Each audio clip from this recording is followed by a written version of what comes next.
Hey everybody, so welcome back to Bridging Two Worlds podcast with me, George the Medium.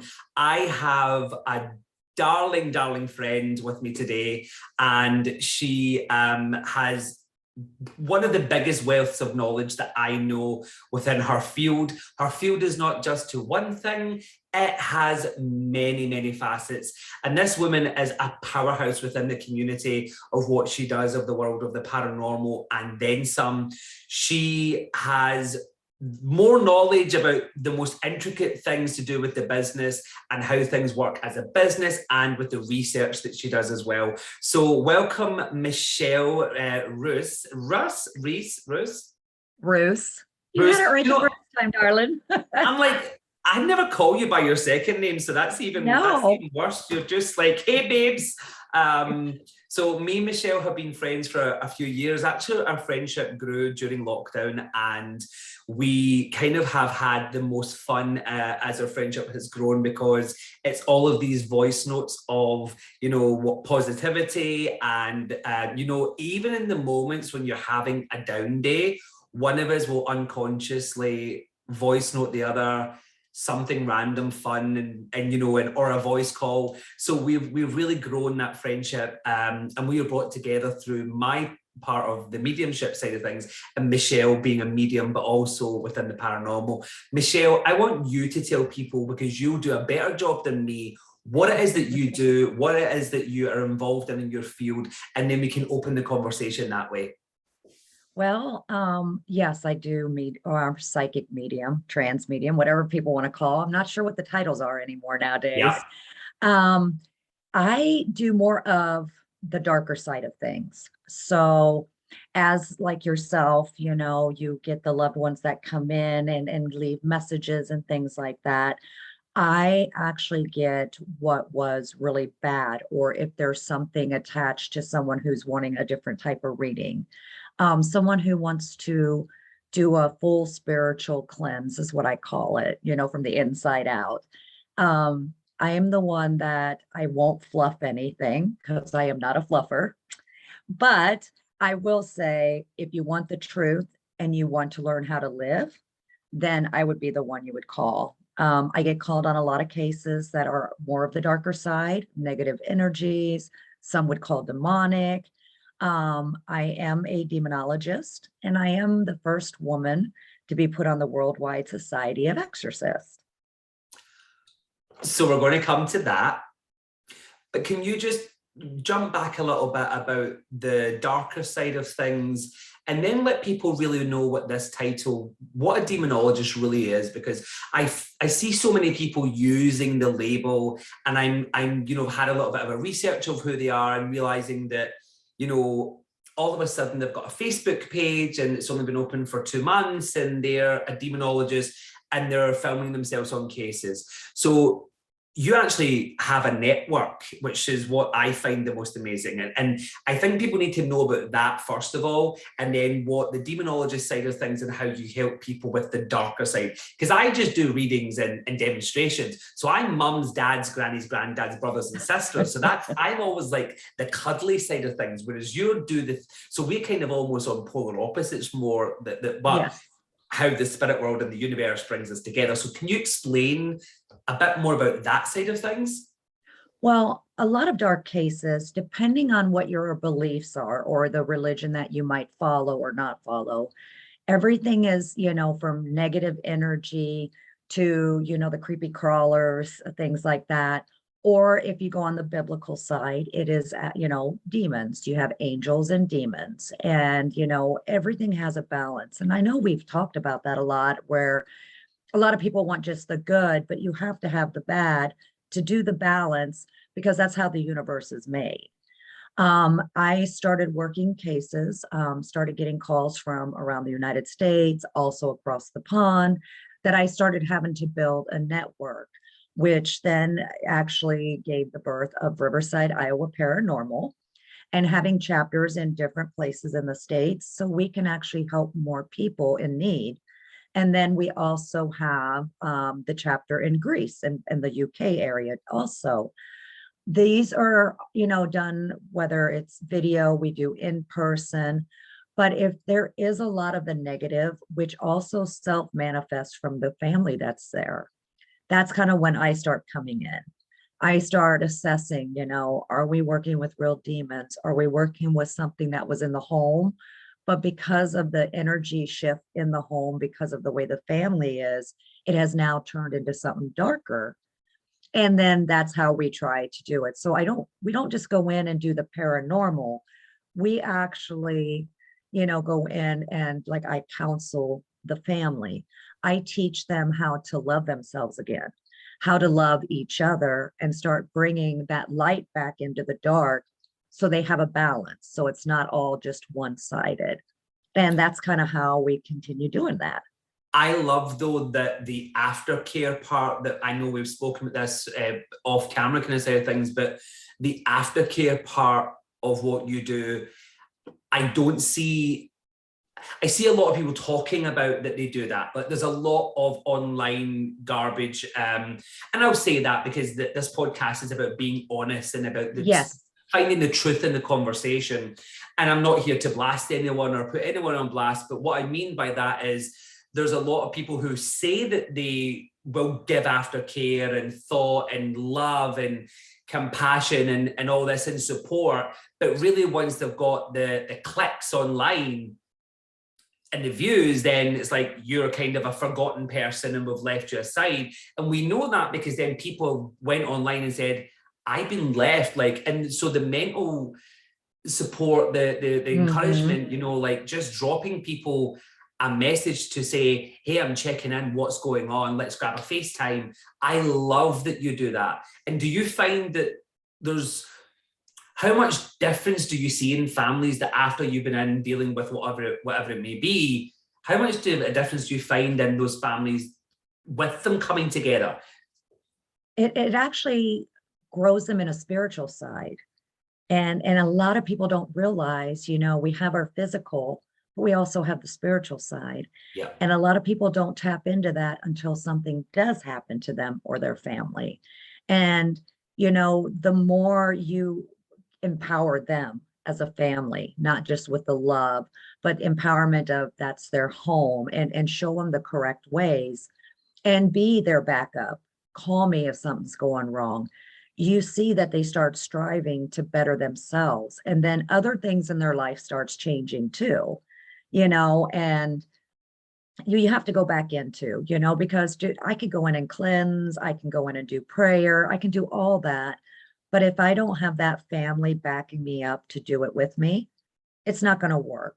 Yeah. And, I don't know how other people do it, and I'm not bashing either, but I find more and more people, they charge for people to come in, they're charging, they go and cleanse a home without knowing what's in it, but they don't have the family backing them up. And it's the family that has to take a stand for their home.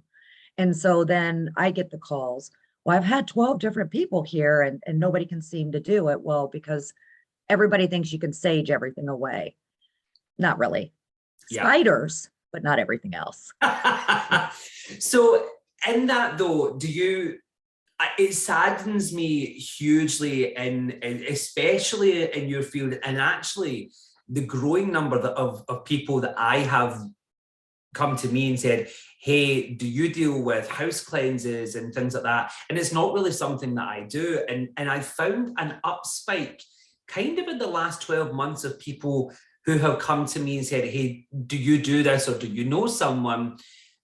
Have you noticed a change in that where there's been a lot of that? And a sidestep to that question, how much money have people wasted on these people who have said that they're doing things?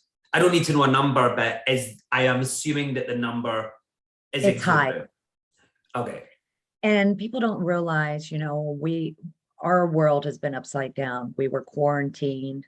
We were taken away from loved ones in our daily lives, that because, we're humans, we have to have interaction. And video is good, but we still have to have that. And what was happening, everybody doesn't realize we're made out of energy. And the different types of energies that we let off during that quarantine, we had really highs, really lows. There was a lot of problems with people with depression. That seeps off. that gets into your home. So by the time things started letting up a little bit, people's homes were very like heavy feeling. You could walk in, it was like trying to push things through, stuff Okay. like that.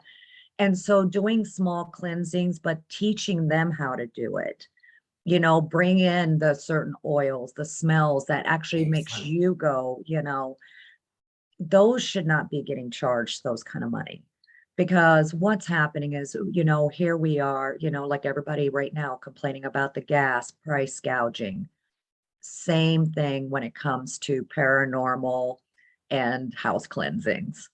Okay, So, which is really disappointing because some people are going to be not in the financial position to do so. And mm-mm. so what does Riverside, so you birthing Riverside Iowa Paranormal, what is the focus of you guys? So what, I know you do the cleansing and stuff, but I know what I know, but I want people to know you guys go on proper investigations and you will also be teaching people what to do on these Yes. investigations as well. I know you don't put the public at risk when you're going into some dangerous places with your team, but also you do things where there's been people that are the public that are there and they're learning these things as well, which I believe was the brothel. Is that correct? Oh, yeah. Yeah. Yes. Okay. So I'll be there Saturday. are you guys going on Saturday? And Yeah. can people watch you online? We're looking at maybe doing a live on it. We haven't Awesome. got there yet because we actually sold out a lot, all the tickets. Um, and the funny thing is, a good friend of ours, Catherine, will Yeah. actually be joining on a first American investigation. I'm so So excited for her to come over. When I heard she was coming and stuff, I'm just so excited because she has a real skill in her background yeah, of it, and I'm going to be interviewing her as well. So it's good to know, and the excitement in her voice when she said she was coming out to the States to actually then be part of that is brilliant. But talk about the birthing of Riverside, Iowa. Let people know so what happened there, what you guys do.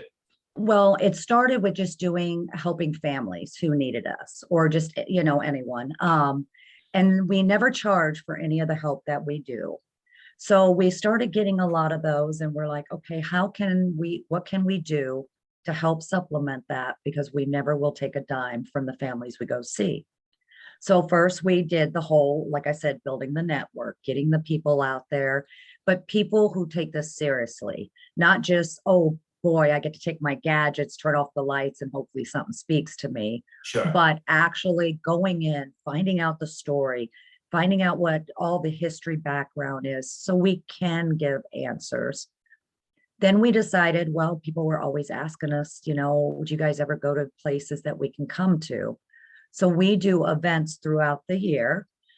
We do them over like, wherever we have any of our team members. So we got events going on in Texas, Indiana, Iowa, and all different places. What we do is use half of that money, give it back to the place that we're actually doing it at. And that is, to preserve the history of those locations. And so we're giving back to the community, but then the rest we actually put in a fund, and that fund is used to help the families in need when they call us, whether it's us going to see them or is it me putting together a little care package of, protection spray or maybe some stones or some incense, just something small to say, listen, we're here with you Sure. with instructions of how to use it and a phone number they can call if we can't make it to their home or they don't want us in the home. And then we kind of walk through stuff, via video. And let people know, because I didn't know at first what a chapter meant.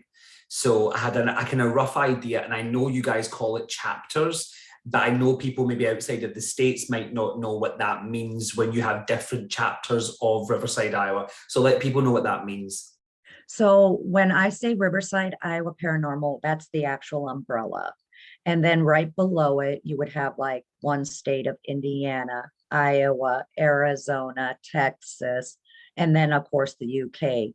That all goes up under the umbrella of Riverside, Iowa Paranormal. So they also are able to use the name, but they're in a different location to be able to help in those areas. And as a network, they then can funnel straight from you and learning, understanding. And so is it you that kind of mostly delegates the cases, or do you have like a team of people that kind of help with the kind of organization of who goes where and when and stuff like that? Depending on the location, that's kind of when we look at who's going to be Sure. the closest. We have intake coordinators, which those are the ones that make that first initial phone call or be the first person they speak to, and have a conversation, finding out exactly what's going on. You know, what is the severity? What level is it? When, you know, they book, make sure we book the appointments, they make sure that they get the directions and also confirm it. But they're the very first voice, just like, you know, if someone is calling a dispatcher for 911, that first voice, that's what our coordinators are. They're the ones that will listen. They're the ones that will help calm. If there's something that has to be done right away, we get someone else on the phone to kind of guide them through until we can get someone. And then we have event coordinators that will actually, well, event coordinator that actually puts together the events for us. And then we have the leads who are in these chapters that if I had something in Greece, I would get all that information straight to like Catherine. And then Catherine, whoever she had on her little team that we put together, would then know exactly when walking through the door, exactly who they are, how many people in the homes, and what are they walking into. So the reason I asked that question is because I don't want people to think that, because I know that you've got intake coordinators and you've kind of got people who are organizing, you know, different teams and stuff like that. But the reason I wanted people to understand that is that there is these, as I said, these Facebook pages that their whole thing is for views, clicks and likes. And there is no professional business set up there where there's, you know, different things that go on. It's not that you're just, you know, you're just there with a camera in hand going, let's turn off the lights, as you say, and wait for something spooky to happen. You know, this is taken with care and love and respect, and all of that goes first. And I love that that's your first step. The last thing you're really thinking about is kind of, how can we investigate what goes bump in the night? You're really focused on the situation and the family at hand.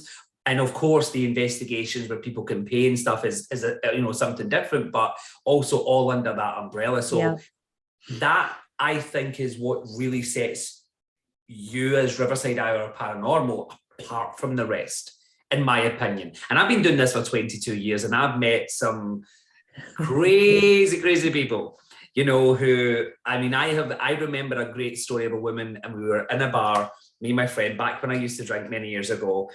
And this woman came up and spoke to us, and she had a friend that had a reading from me, and the woman started to talk all this stuff.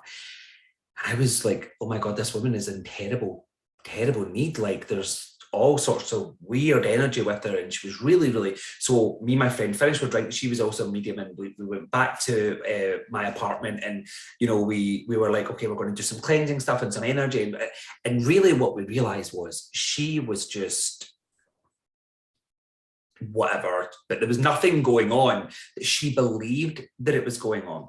So in her mind, she believed that she was being attacked by all these entities, and there was nothing but in her mind that she believed that. And I then had a real strong lesson to think there are people who are genuinely tormented, and the people who are genuinely tormented don't want it. But this lady kind of almost like, well, she has conversations with these demons and whatever. And really what it was in her head. And so I always found then, even in the conversations we've had, the real people who are in trouble don't want the trouble. They don't want the views. They don't want the clicks. They don't want the likes. They actually don't tell people. They kind of like find a way around to try and get to the right people, i.e. you. And have you found that there's people who have got to you who sadly have been through some trauma and have had trauma added by other places and groups and people? And I'm asking that question because I want people to realize there is some people out there who are genuinely wanting to help you guys, or there's people who are only caring if they can get a view or a click from you. And I'm big against this whole promoting pain and torture for likes and views. that's something that, so I always speak about that. Like, I just don't agree with it. Do you find in your game that you've found that there's a lot of that going on? Yes. Okay. Normally when they finally get a hold of us, I end up talking to one lady as an example, and she had talked to like 6, 7 people. And, when we go after we do the intake, we actually go visit and we sit down, because when they make that phone call, because someone finally answered the phone, they just puke Oh everything gosh. out.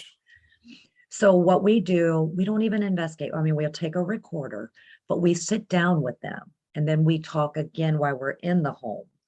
And it's so many times we hear, I've had 2, 3 people here already.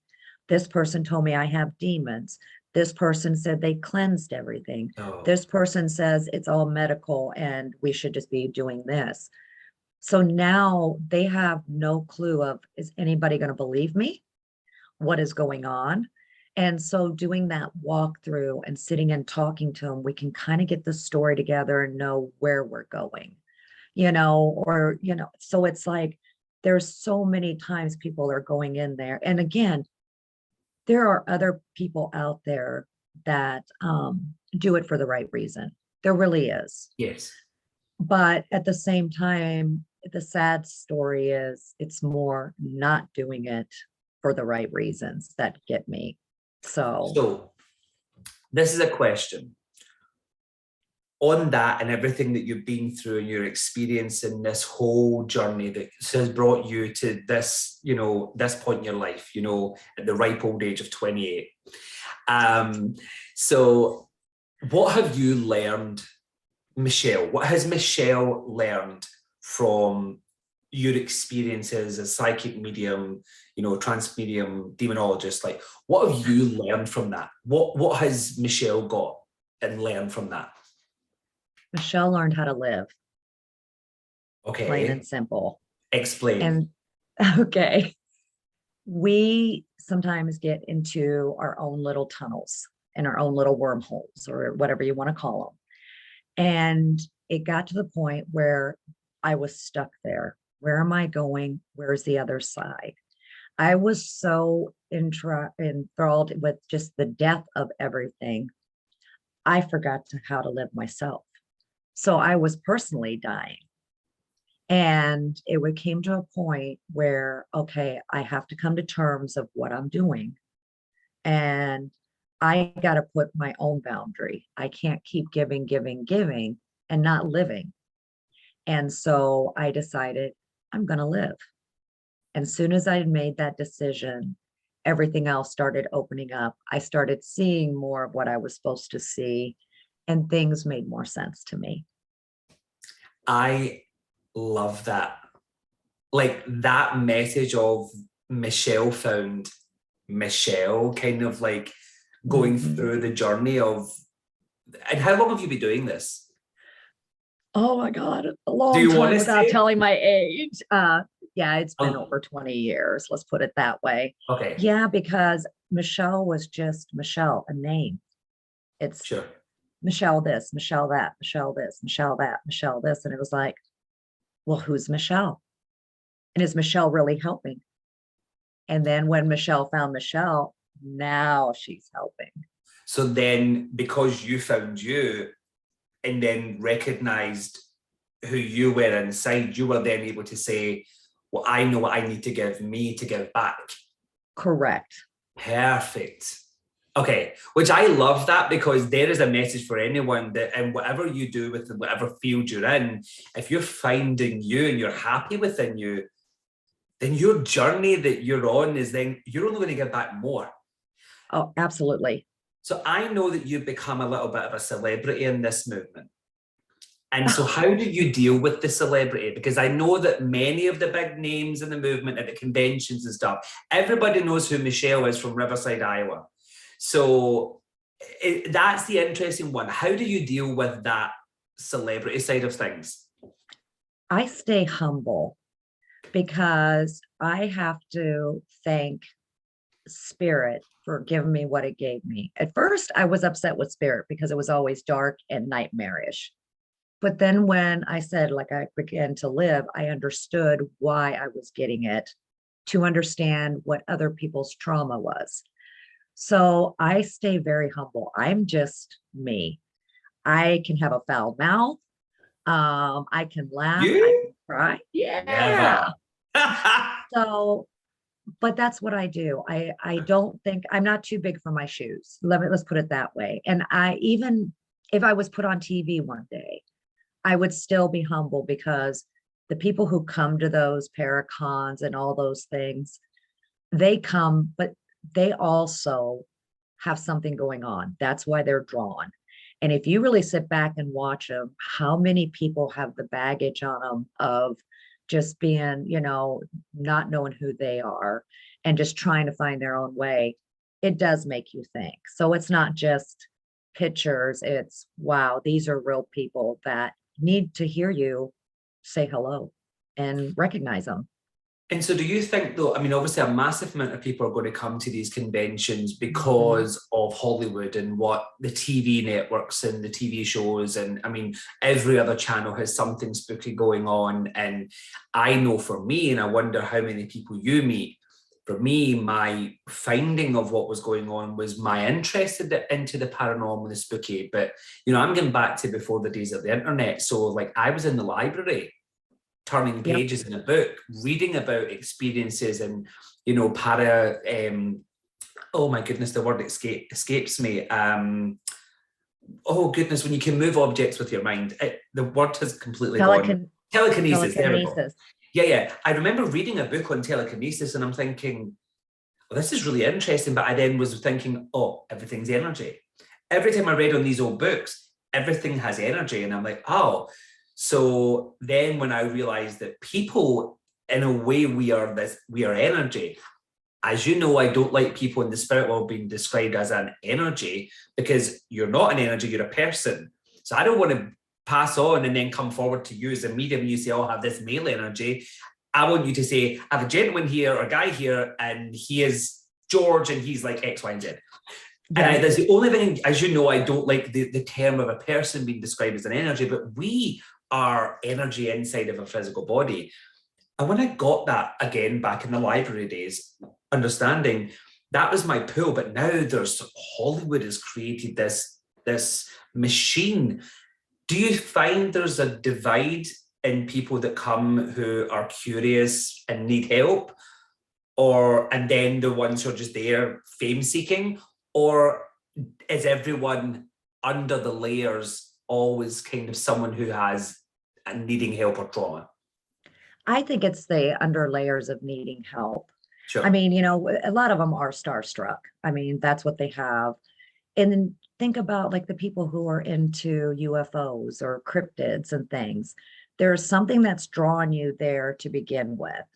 Where we don't do stuff just to do it. There is a reason why we're drawn. Now, with us, having abilities, we're drawn into a certain way because we're trying to figure out what is going on with ourselves. Why are we seeing this? Why we're hearing this?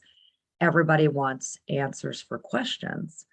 And I believe that's all the way down the line, even going to these paracons or going to see, mediums and things like that. They're trying to find an answer that they probably don't even know what the question is.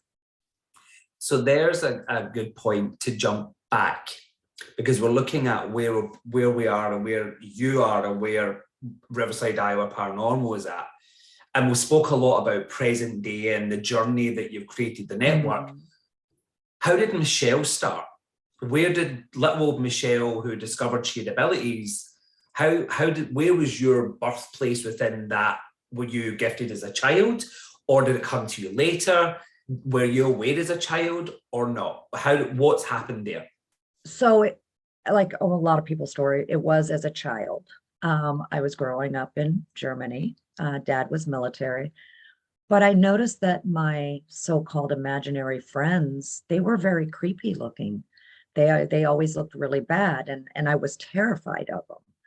And just like everybody knows, I cannot handle dolls because my dolls would move and talk because my friends were playing with them.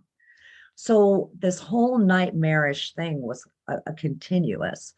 And then starting to see things that have happened, and seeing when a child had gotten, murdered or something like that, and you're going to talk to your parents. Well, back then, like the days of the books, um, don't be telling tall tales. You can't talk like that. People don't say that. People think you're crazy. So as a child, I kept pushing it back like, okay, is something wrong with me?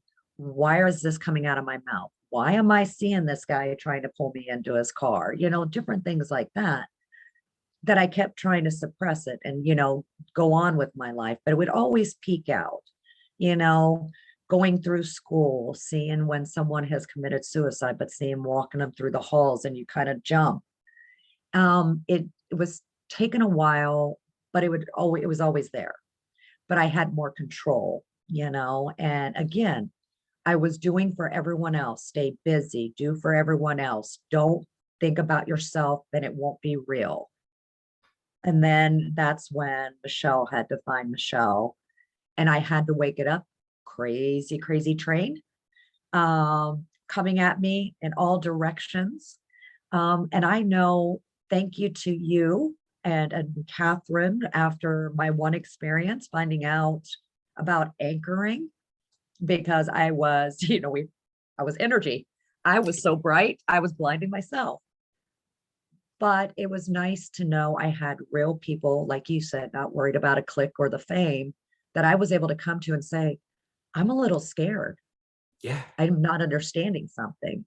And I wish more people with abilities would be able to stand up and say, hey, I'm getting this. I don't understand it. Can I talk to you about it? And it's now starting to grow a little more where, the community is starting to go, okay, we can't do this alone. Yeah. And so I went from being very alone and scared to now I have family that I can pretty much go, I'm having one of those days and have no clue, guide me and take in anything I can. So, I think having the spiritual family, as we call it, yeah, having that, I mean, I can reference to your story. My friend had got me to do a demonstration for her, and I'd done the demonstration, and I swear if I'd watched myself, I would have looked like an amateur.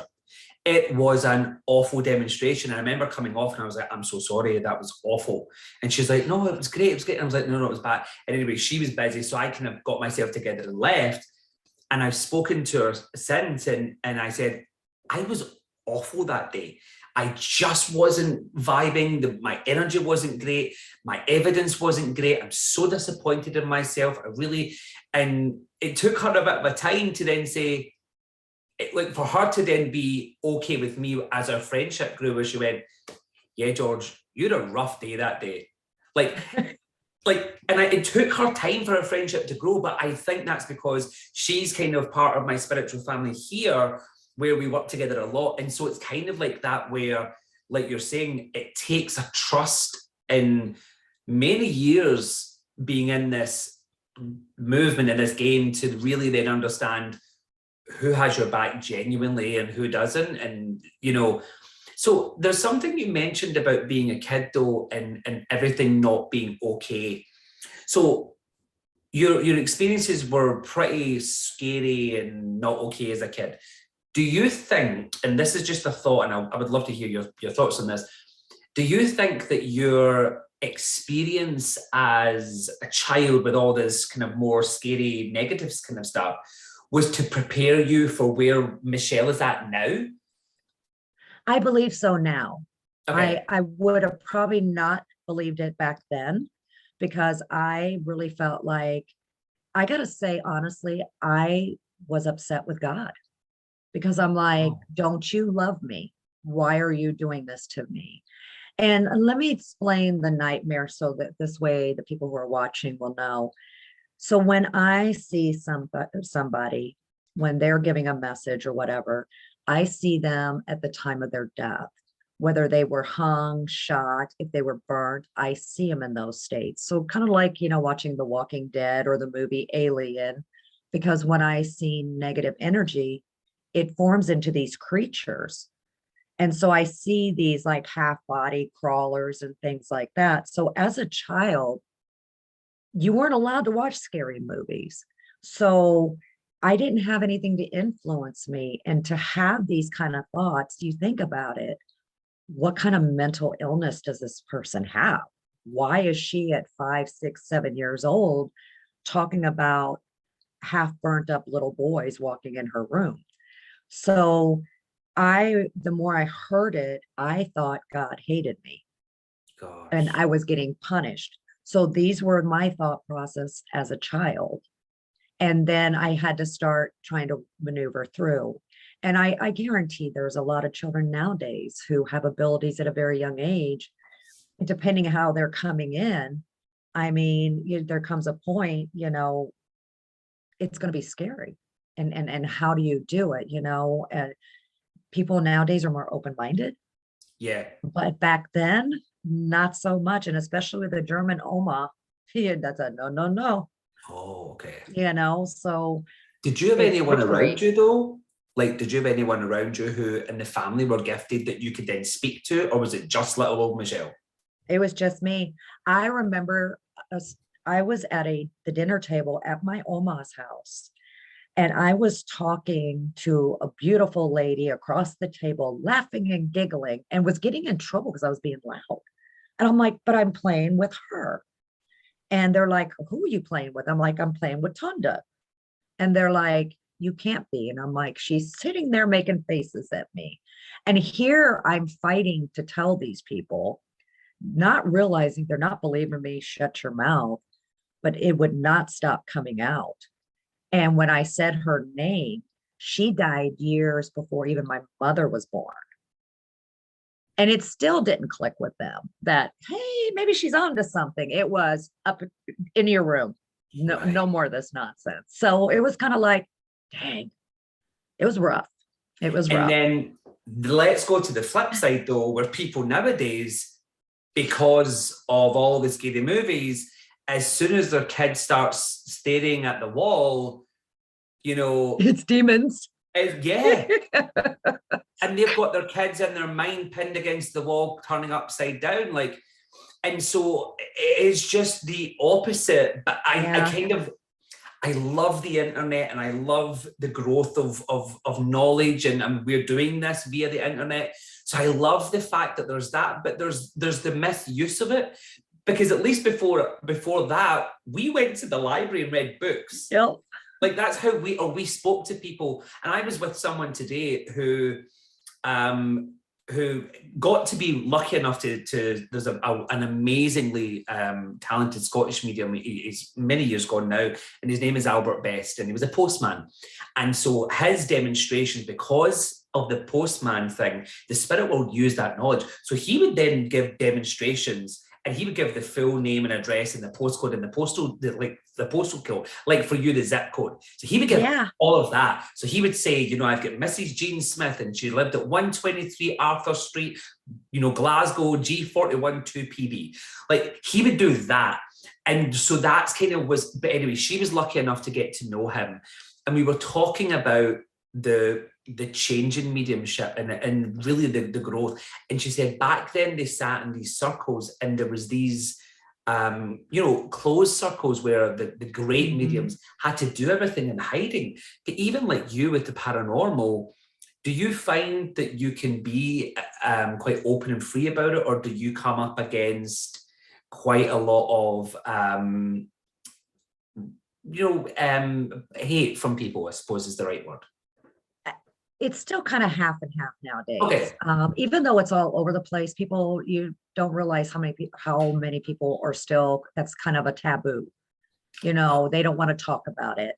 Nowadays we're all triggered to, I guess, you don't talk about it, you don't watch it, it doesn't exist. And people are still that way. And especially more and more people are, especially if you go with the people who are very into the churches, it is a black and white type of thing. There's no gray. And so if you don't explain it as an angel or a demon, then it does not exist. Don't talk to it. That's bad. That's witchery. So that must find for you having to change your terminology, because in the States, the church is so strong. Whereas maybe here in the UK, like it's not as much so. Like there's, especially like from main parts of it, there's very not much of a strong belief in the church anymore. And people here are really given a chance to be, you know, whatever way you want to be nowadays. And with the growth of spiritualism as a religion, you know, it has kind of really grown for people like me. But with you being in the States, like, do you have to then talk about angels and demons to people maybe in the States, but then other parts of the world, you don't have to talk about it as much as like that, when it's more like things that go bump in the night? Or It's a mix. And okay, normally I try to go by what their faith or beliefs are. Then I know how to speak to them so they awesome, understand. You excellent. know, if I know someone that's really into the church and the biblical side, then I'm going to speak that way so they understand it. Then we have, you know, when you look at Buddhism and Judaism and stuff like that, there's different ways of talking to them Ah, because their demons are different than the Christian demons. You know what I mean? So you got to kind of know how to come forth. And that is one of the biggest questions. You know, we do ask what kind of prescription drugs and stuff you take, but we want to know, are you a religious person? And we want to know because holy water to them would maybe make more sense than sage. right. So anybody in the team, any of them, we respect the faith when we walk through their door. We have our own that we keep to our heart that we know keeps us protected, but we do not preach that out. We try to adapt to what they have because we're empowering the family. We're not empowering ourselves. We need them to be empowered. Now, there is the part that I spoke about earlier about the respect that you guys have and the care, the aftercare for the family, and the fact that even the aftercare is given, but the actual part that you walk in that door with an Mhm. understanding. Now, look at the knowledge and the research that you've had to do on different religions, and then had to make sure that your teams know that, so that then when they walk through that door, they know how to approach that family from whatever their belief is. And Correct. so it's not, again, as I say, it's not picking up a device and flicking off lights and hoping something flashes. You know, that's where I see there is certain people now in the movement around the world that they're standing out for all of the right reasons. Because there's Yep. many people who want to be famous, and I, for one, never want to be famous with what I do. I just want to do a good job and protect people, like and help and give them support. Hmm. And you know, grief counseling in a way, I suppose, is what you want to call it.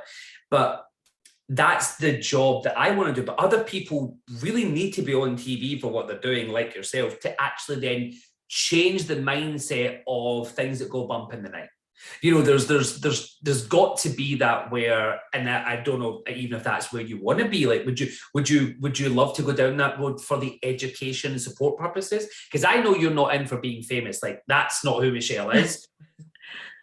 But you would, I kind of have a feeling from even what you said and what I know of you is that it would be the right step for Riverside Iowa Paranormal to then get to that point to share the education, the Yeah. support, and show, maybe should I say, maybe I'm going to biased here, but the proper side of the paranormal. Does that make And I sense? think, yes, because people need closure. And when we watch everything on TV, there's never an actual closure.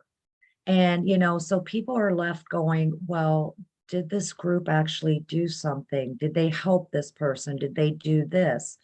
You know, yes, you can put words at the end, you know, after 3 months, this person, blah, blah, blah. But to actually show it, actually show the real fear in the family, the real drama that's in that family. I mean, we have reality TV all over.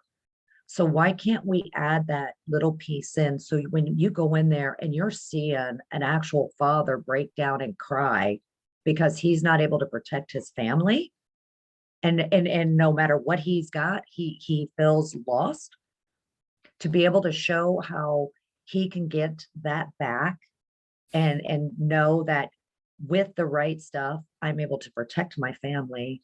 I can do what I need to do because even though I don't see it, I can still beat it. And that is what we're missing on TV. And I would love to be able to do that because I think that is a piece we need to show the true feelings of people. Well, And that's what we miss. I applaud you for that, because I have an aunt who watches all these spooky TV programs, and she'll call me, and we chat every day, and she's like, "Oh my God, I watched whatever program last night.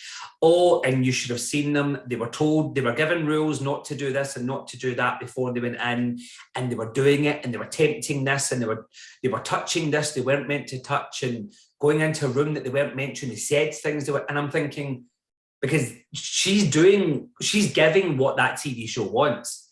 Yeah. She's feeding into the tempting fate, the tempting, don't do that because that's actually dangerous. So then where is the aftercare? If that team is generally going into a house who's got problems, where is the aftercare? Where is even the delicacy of going in? And where is the respect in the family? But you've then just said about, arming a father with the tools of how to do the right job so that he can protect his family, rather than calling for this. The TV show comes in and literally just stirs the pot up even higher to boiling point, to the point that it's spilling over. So let's go to one of the funniest stories that you've ever experienced, and try and keep it okay so we don't get censored for any sort of, because I know some stories, but if you can tell stories without any certain words so we don't get censored. Yeah. Which story do you want to hear? So tell us, what's probably the most funniest thing that you've come across in your game of being a medium and as a demonologist? What's something that jumps to mind? Well, we spoke about the brothel. We did. And it's so crazy that there's a lot of locations that have had brothels.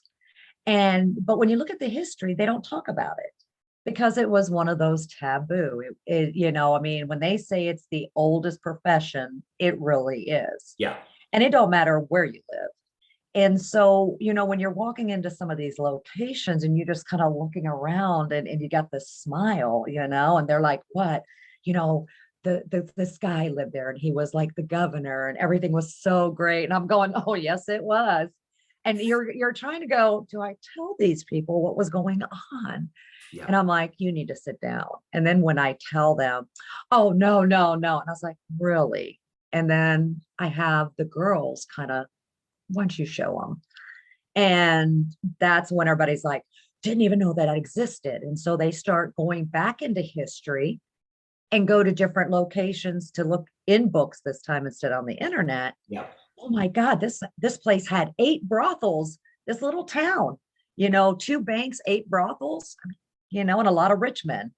Yeah. Well, there you go. And they were not treated nicely. But when you watch the girls smile as they're coming in, like they're wanting me to, hi, how are you doing? And it's just like, girl, we need to talk. Now, you need to let people know that you're talking about girls as in working girls who are now in the spirit world. Yes. Yeah. Not like real brothels. I haven't been in one. Yeah. So yeah, that's a profession for another life. But you've got some really interesting things, if I'm correct, on footage about some of the times in the brothel. Was there not something? I'm trying to remember exactly what it was now. I'm sure you caught some really interesting things on camera where you could see things moving against some of the people, right? Correct. So we do have some of that on YouTube because they said it was okay. So when we were in this one location, I kept seeing them come out, and it was like an intelligent residual, which was really crazy because it was like a repeat, but they could hear and see me. And so that was my first, ooh, this is new. And I think it was just the way they worked.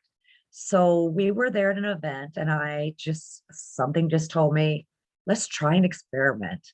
So I asked some of the gentlemen out there, hey, would you guys be willing to try an experiment? Now, the place we go to, she also sells furniture. So there are mattresses that she sells all around. So I had some of those gentlemen lay on the bed. And then had the girls called in and said they put their, gold coins down. And because we're looking at the working brothel back, 1800s, 1900s. And started telling the girls they need to take care of these gentlemen before they take off again. And so I'm watching this going, I'm not sure if I should be really watching this at all, because what I'm seeing, I'm going, oh boy. I mean, I'm pretty sure my face was red. And then I start talking to the gentleman and I asked them to be very open. And you could see where the bed moved down, like someone sat on it. One guy kind of jumped because he's like, I am feeling pressure in a spot I probably shouldn't be. And it's like moving and I can feel lick on my face. But I had no heart to tell him what these girls look like. Remember at the beginning of this recording, how do I see these people? Yeah. So I'm going, yeah, they probably don't want to know. So I just left it alone. Sure. But the greatest thing was when I did talk to them afterwards, I asked them, really, how did it feel? What was it like? And because they could tell you where the cold spots were, things like that. And you could see their hands move where they shouldn't be moving, like really embrace. I mean, but these gentlemen were telling me it was the most intense feeling that they've ever felt. It was like deep in their soul feeling. So it wasn't just the moving, but there was something that just took over them that I think it went past the word sensual. Okay. It was just like a different level. And so now it's become a thing. Everybody comes to meet me at this location because Michelle's going to do the mattress happy ending before everybody goes home.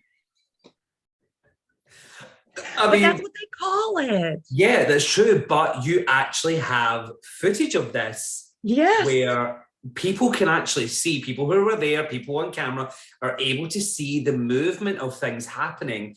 And I Yes. know the reason I mentioned that story in particular, because I know it's something funny, but also it is showing that like you're saying, this intelligent residual energy that is something that's new, kind of, because it's not really a thing that's thought of. Because when we think about residual, we think about a residual energy, and what to explain for anyone that's watching or listening, it's more that the residual energy would be, for example, if trauma, something happened in this room where I am right now and someone died, that a medium or sensitive could come into the room and feel that person's trauma of them passing, but maybe not their spirit being here, but the residual, like a layer of a cake. So kind of like as time goes on, these layers build up. And so not always is a haunting an actual haunting, but it's the residual energy of what has happened. But what I loved about this was the intelligent residual side of things. That to me is a very new thought. Like it's not really discussed. And so that fascinates me. I know it's a very kind of, to some people, funny haha topic, but you've got evidence of this. You've got footage actually happening. Yes. Of this. And it was very intense. So it's not, and excuse me, I should be able to say this. It's not like you're watching it like you would watch an X-rated movie or porno or whatever. What was happening to the people who were actually doing it, and then watching these girls all night coming forth like they were. And at first, like I said, the first time I ever went there, I thought it was a residual imprint. But then as they started speaking like they were supposed to work, so when I had the owner call them out, like, ladies, it's time, we have gentlemen here to meet, they came in just like the same time, but they knew there was other things, and they were actually speaking to these gentlemen. The gentleman didn't hear it. Sure. But I was watching it, and it was almost like watching a Twilight Zone movie wrapped up in everything. And so I had to catch myself because they were using my energy to continue what they were doing. Sure. But at the same time, I'm like, is this even legal? Like, can you get in trouble for ghost money? I'm not sure, but the experiment was above all others because no one's ever done that. And so I wanted to see, and these gentlemen who first started, and one of those gentlemen actually follows us now because Wasn't sure if he was a believer or not until he laid on the mattress. Total believer now. And So that's what I love, the fact that what you do is you push further and further to understand every part of what's going on, from the person who's there, who you're asking to be extremely vocal about what they're experiencing. You're already sensing and seeing what's going on. You've got a team of what's going on. You've got footage and audio equipment recording what's going on. Everything that you've got going there is literally to build a database of education. And so as the years progress in what you're doing, you're even pushing the boundaries into stuff that's different, because these girls are kind of an imprint of what's happening, but also, I mean, people might think, oh, that's bad that that should happen, but no, this is what they've done. This is correct. an imprint of their life, of what happened, or it's the spirit of these people, or however you want to put it. But they were there doing what they were doing. But to the gentleman explaining it, it was giving an actual physical experience. Mm-hmm. But so it's very, very interesting. Like, that could be a conversation on a whole hour by itself, because Yeah, because that, it's always, like I said, almost baffling to me because I feel them, I see them, and I know what they're doing, and it is what they're doing is their job. So it's not me calling and yes, making fun of spirit or anything. I was utilizing what they knew because that's all they know. They don't realize it's it's a different time. of Things have changed. Women do not get treated that way. They have no knowledge of that. course, And so people have to also realize they were humans, and humans have habits and jobs and things. That's why the man who gets on the train every day to go to work, if he has a heart attack midway, he's going to continue doing that because that imprint of that human side of that spirit does it. And a lot of people don't understand that. Like we're talking provoking spirit, talk to them, with respect. Yes, you do. But there's times when there is spirits there. A lot of times, especially for women, when you go to a certain place and there's a certain time period, that spirit might not communicate with me because that spirit sees me as female. yes. So if he was a really mean person at life and mistreated women, and I start talking in a different tone, that might get him riled up to put me in my place, because no, you can't treat me like you treated the three other women, things like that. And that's kind of what I want people to understand with like the brothel piece.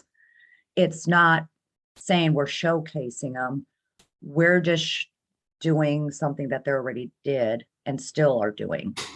But you've So, got research in there. But what I love about the research and learning, because our journey is exploration throughout this whole field, like this is what it's about. It's about us understanding the most, mhm. and the spirit world are coming forward to kind of help us learn. And obviously, I always say, as you know, the intelligence of the spirit world is greater than anything we will ever understand. But I love the fact that those women will sense that you're a woman and treat you as an equal. Whereas if it was a guy who had went in your place and done that, they may have acted very differently. They may have Correct. acted like as if, the pimp kind of idea, like, that Hmm. treated women badly. And we're only using that story as an example because it is a little bit funny, but it's also, I know, because we've spoken about this before, that there's way more to it than just what the women did. It's the exploration, the journey that you found out, and the learning that you found since doing that. And so within that, though, what do you hope that people will learn from your experiences? I asked the question earlier of what have you learned, Michelle? What has Michelle learned? What do you hope that people listening or watching this take from your experience, and I like think what from what you've learned? I think that honestly, they need to learn to live too. Nobody's living right now. We're all in a very dark time, and we have not peaked our potential. There are so many beautiful souls out there that don't even realize they're beautiful. And I think the more people that awaken of just living, I think we could actually make a shift.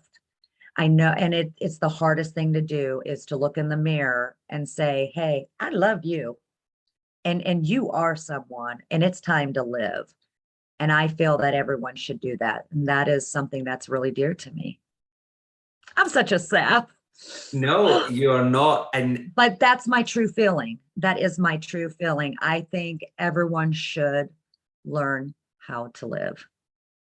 I think there's nothing better coming from someone who deals with the spirit world every day of their life, being you, who actually saying, well, you know, I know that that's important because it's the biggest part of my life of what you do.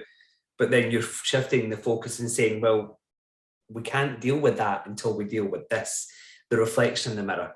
And so I think that I hope that anybody watching, listening to this today has learned wherever they are in their life, whatever they're doing, that if they could stop and take a moment to look in that mirror and go after this and say, you're beautiful and you're Yes, amazing. You can achieve anything.